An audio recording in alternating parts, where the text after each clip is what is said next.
Okay guys, time to make an anchor. I used to have a very good anchor, a Dartworth anchor, but the guy who took the old Harbor Freight boat trailer took all my chains and anchor. So, you know, and I didn't tell him that, but he took it anyway. This is somewhat of an unboxing of the Shoreline Marine galvanized anchor chain.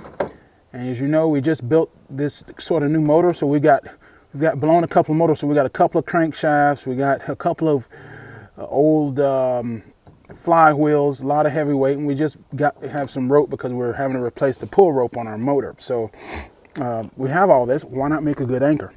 You'd be surprised at the number of people who don't understand. Oh, great! I thought who don't understand why you need chain. I thought this. Oh man, see, I hate it when they do that.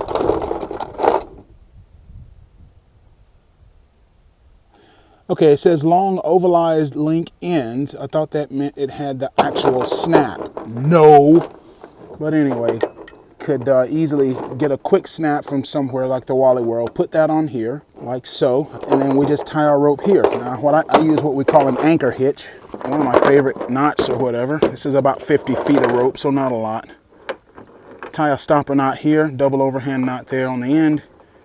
Come back through like this. Just look up anchor hitches on YouTube, man. It's just easier. I always say that because there are people who do a way better job at teaching how to tie knots than me. That's 2 half hitches. I wonder if we can get another one. I don't know. I think we'll be able to get exactly 1 more half hitch in there. Yep. That's it. Right up to the stopper. So there we go there. There's our anchor. The only thing we need to do is get a snap. To snap it right onto there. And it'll be perfect for that. This is a nice heavy crankshaft. We have actually a nice little chain.